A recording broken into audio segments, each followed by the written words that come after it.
Bienvenidos al canal SGD dedicado al análisis e informaciones en materia de seguridad, geopolítica y defensa. Este canal es el producto de los sucesos que en los últimos meses han sacudido a América Latina.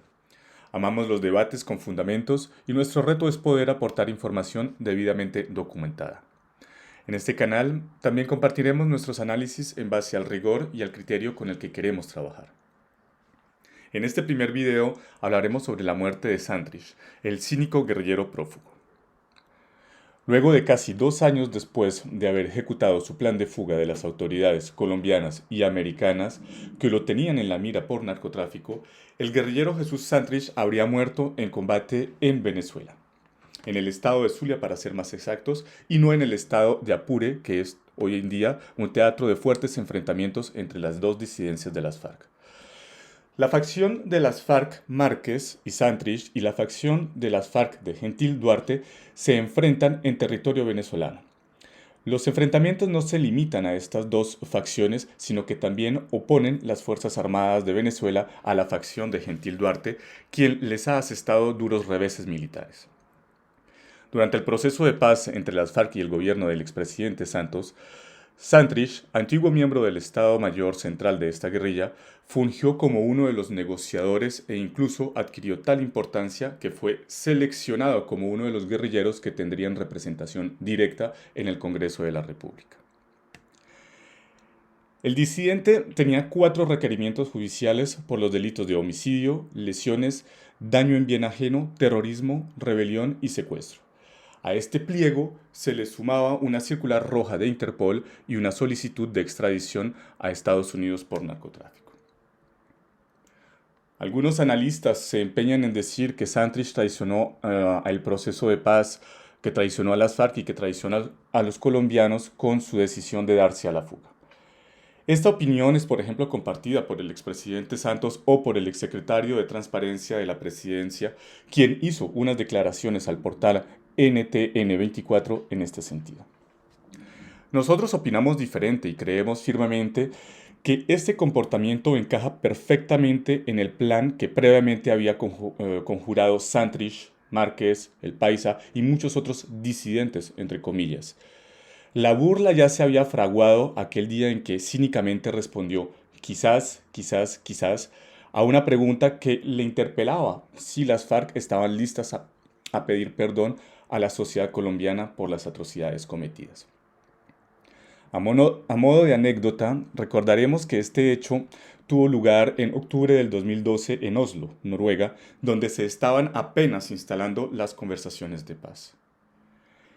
Este no es el único ejemplo de la manera en que Santrich respondía con ligereza y desenvoltura a preguntas que le dirigían. Es así como, ya una vez el acuerdo de paz firmado, el guerrillero, arrebatando un micrófono, le asesta un grito de cretino a un periodista que le preguntaba a su camarada Byron Yepes acerca de los abortos forzados a los que sometían a las guerrilleras. Estos tristes episodios son recordados por el portal de noticias swissinfo.ch. Es de público conocimiento que Santrich emprendió la fuga hacia Venezuela. Cabe recordar que el ETCR, es decir, el espacio territorial de capacitación y de reincorporación en el que Santrich se encontraba, estaba ubicado en el departamento de El Cesar y a un par de kilómetros solamente de la frontera venezolana. Una vez en Venezuela, se pudo confirmar su presencia en Caracas. También se supo que era protegido por miembros del colectivo de La Piedrita. De manera más precisa, la ONG Fundaredes denuncia que en los últimos meses Santrich se movilizó sin ningún problema por los estados venezolanos de Zulia, Guárico, Barinas, Bolívar, Miranda y Apure. En su comunicado aclaran que fue en este último estado en donde fue visto hace unos 2 meses y que acostumbraba a alojarse en lo que llaman casas seguras, es decir, alojamientos protegidos donde se refugiarían los cabecillas de las FARC de la facción de Márquez y de Santrich, protegidos, como ya lo sabemos, por el régimen de Maduro. Existen varias hipótesis sobre las circunstancias en las que Santrich habría encontrado la muerte. Una de ellas, que a priori parece lógica, es que el guerrillero hubiese entrado en combate con hombres de Gentil Duarte y que durante el intercambio de disparos éste hubiese muerto. Esta operación, que ya ha recibido un nombre por parte de la prensa y que le llaman la Operación Ares. Bajo esta hipótesis, Sandrich habría sido ajusticiado en un reglamento de cuentas entre narcoguerrillas y demostraría el poder militar de Duarte en Venezuela. La segunda hipótesis que se investiga es la de saber si Sandrich murió en combates contra miembros de las fuerzas militares venezolanas. Hipótesis que me parece poco probable, pero que no es tan descabellada si se tiene en cuenta la coyuntura de orden público en Venezuela y en particular en el estado de Apure.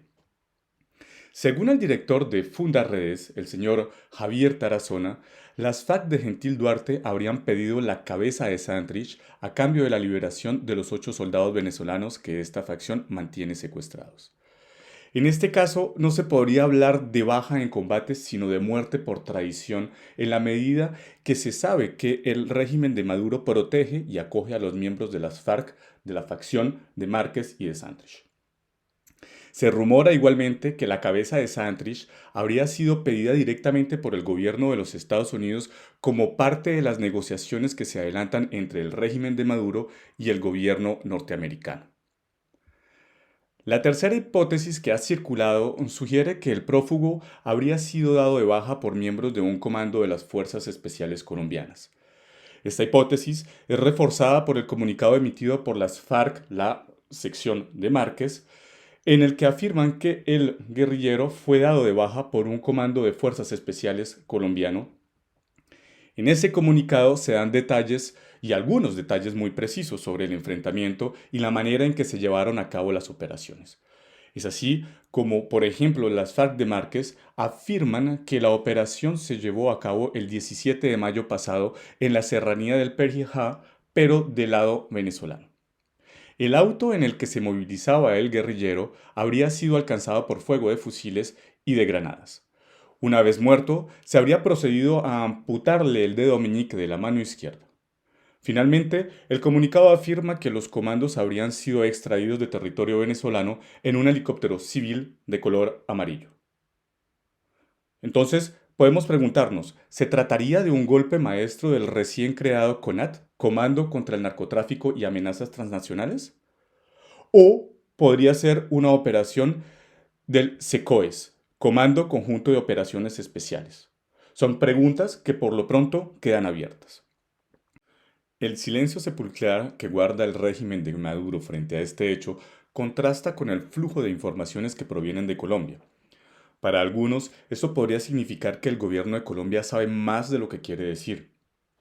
Nosotros creemos que esta teoría tiene que ser tomada con mucha cautela, vista la tensa situación por la que Colombia atraviesa tanto a nivel interno como externo. No podemos darle crédito a un comunicado de las FARC a quienes por obvias razones les interesa promover falsos rumores a la espera de una degradación mayor del clima nacional e internacional. En cuanto a los voceros del gobierno de Colombia, el ministro del Interior, Daniel Palacios, ha dicho de manera categórica que Colombia no tuvo acción en la muerte de Sandrich. Esto ha quedado bastante claro desde la parte del ministro del Interior.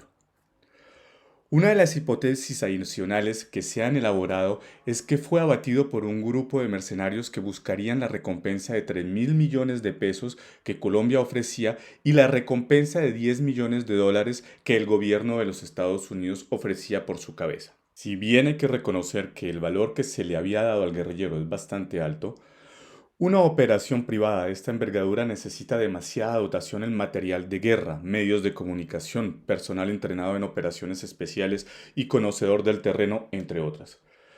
Recordemos que una operación similar, pero más ambiciosa, fracasó en Venezuela el año pasado. Esa operación, llamada Gedeón, pretendía derrocar al régimen de Maduro. Otra de las hipótesis que ha circulado es que Sandrich, aprovechando los enfrentamientos que lo oponen a las FARC de Gentil Duarte, pretenda hacerse pasar por muerto. Con esta jugada, el guerrillero esquivaría temporalmente la recompensa y la extradición que pesan sobre él. Finalmente, el excomisionado de Seguridad e Inteligencia del presidente encargado Juan Guaidó, Iván Simonovich, declaró con respecto al silencio del régimen de Maduro, en este caso, que para aceptar una muerte violenta como cierta se deben tomar en cuenta 4 elementos. El policía dijo, Necesitamos un cadáver, un victimario, un arma de fuego y el sitio del suceso. Si estos cuatro elementos no los tienes, no podemos hablar de un homicidio o de una muerte violenta. Hasta que eso no aparezca, y aún así, lamentablemente, si la información viene del régimen, difícilmente se puede creer. Él se preguntó, ¿qué pasa si Santrich murió de COVID y están usando esto como una casus belli? A modo de conclusión y a la espera de mayor información oficial, este hecho reafirma lo que ya se ha denunciado desde años atrás, y es que no solo la permisividad del régimen de Maduro hacia las FARC es evidente, sino que su estrecha colaboración con este grupo guerrillero es cada vez más fuerte. Se evidencia que Venezuela es tierra de refugio para las distintas facciones de las FARC y para otros grupos armados que delinquen y aterrorizan la zona fronteriza. El silencio ensordecedor del régimen de Maduro deja claro que la noticia los ha tomado por sorpresa una vez más y no saben aún cómo reaccionar. En este momento están escribiendo el libreto e imaginando estrategias para culpar a Colombia de lo acaecido en Venezuela. Así las cosas, si la muerte de Santrich fue producida por intervención de las Fuerzas Armadas de Colombia o por aquellas de Venezuela, es improbable que estos gobiernos emitan un comunicado reconociendo su autoría. De un lado, Colombia tendría que reconocer la violación de la soberanía venezolana. Esto sería aprovechado por el régimen de Maduro y podría ir hasta poder considerarlo como un casus belli. Del otro lado, un tal reconocimiento por parte de Venezuela significaría inicialmente el reconocimiento de que el líder guerrillero se encontraba en Venezuela, tal y como se había anunciado o denunciado. Y posteriormente esto lo perjudicaría, puesto que pondría en desequilibrio o pondría en riesgo los acuerdos que el régimen tiene con Márquez. A menos que Maduro se haya dado cuenta de quién es el nuevo patrón y quién es el que controla no solamente el estado de Apure, sino otras regiones de Venezuela, y haya decidido de mover fichas y cambiar de alianzas. A las dos naciones les conviene priorizar la hipótesis de un enfrentamiento entre grupos guerrilleros de facciones distintas. Para terminar y para despedirme, las FARC, al reconocer que Jesús Santrich se encontraba en territorio venezolano, se compromete al gobierno de Nicolás Maduro, que se ha cansado de declarar ante medios nacionales e internacionales que está combatiendo a todos los grupos armados provenientes de Colombia. Siendo el régimen de Maduro un explícito aliado de las facciones de las FARC que encabezan Iván Márquez y Jesús Santrich, no se entiende por qué las FARC reconocen implícitamente en este comunicado que están actuando dentro del territorio venezolano, perjudicando de esa forma al gobierno que les brindó apoyo y protección. Bueno, queridos amigos, hemos llegado al final de este video. Espero que les haya gustado y nuestro equipo estará trabajando en próximas producciones para alimentar el canal. Hasta luego, que tengan un buen día.